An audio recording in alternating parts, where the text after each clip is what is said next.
Je configure le système, allez-y. Ah oui, c'est incroyable. Je suis à Saint-Étienne, au sud-est de la France, une ville longtemps marquée par le déclin industriel, mais qui se veut aujourd'hui un carrefour de l'innovation. C'est ici qu'est née l'entreprise de Synthé qui fabrique des dispositifs médicaux basés sur les neurosciences et la technologie de pointe. Une success story locale et européenne devenue une référence mondiale.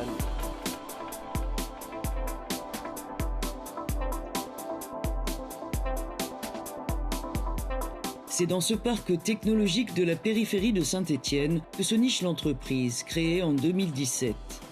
Née d'un projet expérimental, la start-up produit aujourd'hui quelques 200 appareils de rééducation par an, destinés aux patients souffrant de troubles de motricité.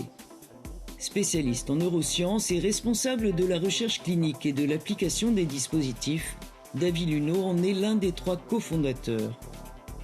On a développé en 2017 le premier dispositif ici qui travaille autour des thématiques de la thérapie miroir. Le principe est assez simple, on filme le bras sain du patient. Avec le software, on va retourner l'image pour permettre au patient de voir sa main qui est paralysée bouger à nouveau. Et ce principe d'observation va aider à la plasticité cérébrale et à la récupération motrice. Allez-y tout doucement. Ok, un peu plus bas, très bien. Maintenez. Reposez bien à plat sur la table.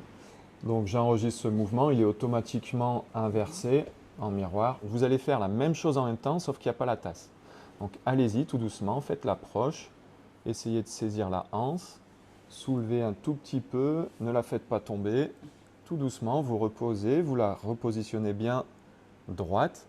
Et je vais vous dire, allez-y maintenant, attrapez la tasse, pour de vrai, allez-y. Et en fait, ce qu'on voit ici, c'est que vous faites le mouvement tout doucement. Oui, tout à fait. Pourquoi? Parce que vous avez vu ça juste auparavant, donc vous allez faire attention à la coordination, à la vitesse, et on voit, c'est aussi une façon de montrer la plasticité du cerveau. Il est déjà en train de s'adapter à ce qu'on a fait avant.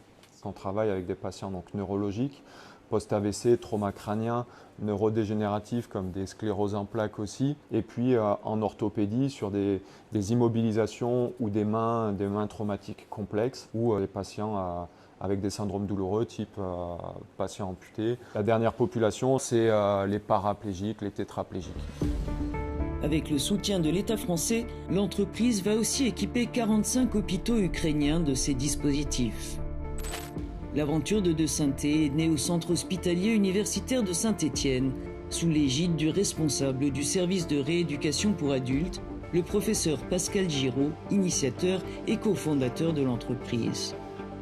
C'est en testant ce dispositif à visée au départ scientifique, neuroscientifique, on a pris conscience finalement que c'était un dispositif qui était aussi très intéressant pour la rééducation. Ce qui nous a motivés à cofonder de Synthé, c'est que ça nous paraissait évident qu'il fallait offrir à un maximum de patients ces possibilités thérapeutiques. Parce qu'il n'y avait pas en fait d'entreprise capable d'industrialiser ce type de dispositif en France, mais aussi ailleurs. C'est encore aujourd'hui un des seuls dispositifs qui permet justement de rééduquer la motricité à travers la vision du mouvement.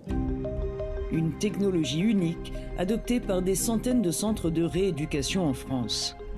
À une 60aine de kilomètres de Saint-Étienne, cette clinique de la périphérie de Lyon, chef-lieu de la région Auvergne-Rhône-Alpes, nous a ouvert ses portes.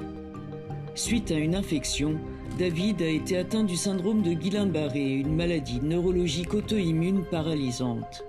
Arrivé il y a 3 mois, il ne désespère pas de retrouver sa mobilité, moyennant plusieurs heures de rééducation classique et de thérapie miroir par semaine.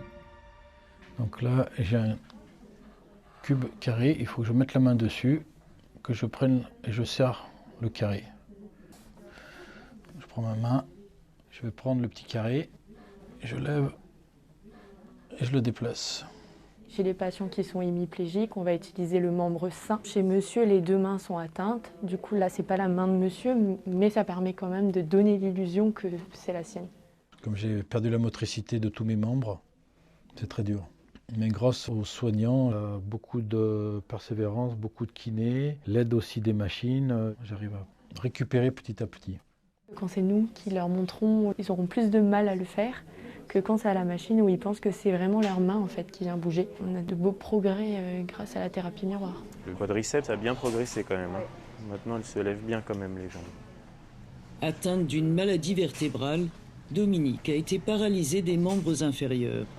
Moi, j'adhère complètement à ce type de thérapie parce que mon cerveau, il a besoin de réenregistrer le schéma en fait corporel. Et donc là, l'objectif pour moi, c'est de reconstruire un peu les cellules nerveuses. L'avantage de cette installation, c'est que c'est sécurisé, qu'elle peut rester là en autonomie et que moi, je peux aller voir d'autres patients pendant ce temps aussi.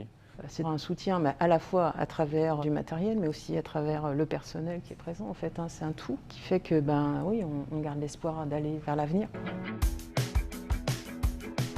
Un avenir prometteur pour l'entreprise qui, outre les appareils basés sur la thérapie miroir, commercialise plusieurs autres plateformes intelligentes comme ces stations d'objets connectés remplies de capteurs ou ces tables à sphères offrant des exercices ludiques. On a voulu développer ici des espaces d'auto-rééducation qui sont tellement simples d'usage qu'ils vont permettre aux patients et à leurs familles de venir utiliser les dispositifs. Ça va permettre d'optimiser l'activité de rééducation qui est normalement prodiguée par les thérapeutes. Autant d'innovations brevetées qui ont permis à l'entreprise d'enregistrer une croissance de 60% en 2024. Elle réalise aujourd'hui un chiffre d'affaires de près de 10 millions d'euros et est présente dans une trentaine de pays, en Europe, en Asie, au Moyen-Orient, mais aussi aux États-Unis. Une dynamique soutenue par Nicolas Fournier. Fort d'une expérience entrepreneuriale, il est le 3e cofondateur et président de Desynthé. La réussite de la start-up, dit-il, repose largement sur l'engagement de ses 26 salariés envers les patients et le suivi constant réalisé auprès des clients. L'entreprise mise aussi sur son ancrage territorial et son réseau de partenaires locaux. Le nom de Desynthé, c'est lié à la ville de Saint-Étienne, avec les dispositifs qui sont fabriqués ici, avec la plupart des composants qui viennent d'un rayon de 50 km autour. Ça nous permet de travailler avec des acteurs locaux, pour réduire notre empreinte environnementale, mais avant tout pour être beaucoup plus efficace en termes de développement. La vitesse aujourd'hui, dans le monde dans lequel on évolue, c'est la clé, quoi. On voit bien qu'en Europe, on est challengé par des technologies qui viennent des États-Unis. On commence à entrevoir des acteurs qui viennent d'Asie. Le seul moyen de s'en sortir, clairement, c'est l'innovation. Et c'est le seul moyen d'être devant les autres. Une volonté qui n'a pas fini de motiver les fondateurs de l'entreprise. On travaille actuellement sur des systèmes où c'est finalement la pensée du patient qui va commander le dispositif. On en développe d'autres. Donc on fait de la science pour faire des nouveaux dispositifs, et on fait des nouveaux dispositifs pour faire la science. C'est ça ce qui me plaît beaucoup aujourd'hui, c'est d'être dans cette spirale-là, en fait, et qu'elle se poursuive aussi longtemps que possible.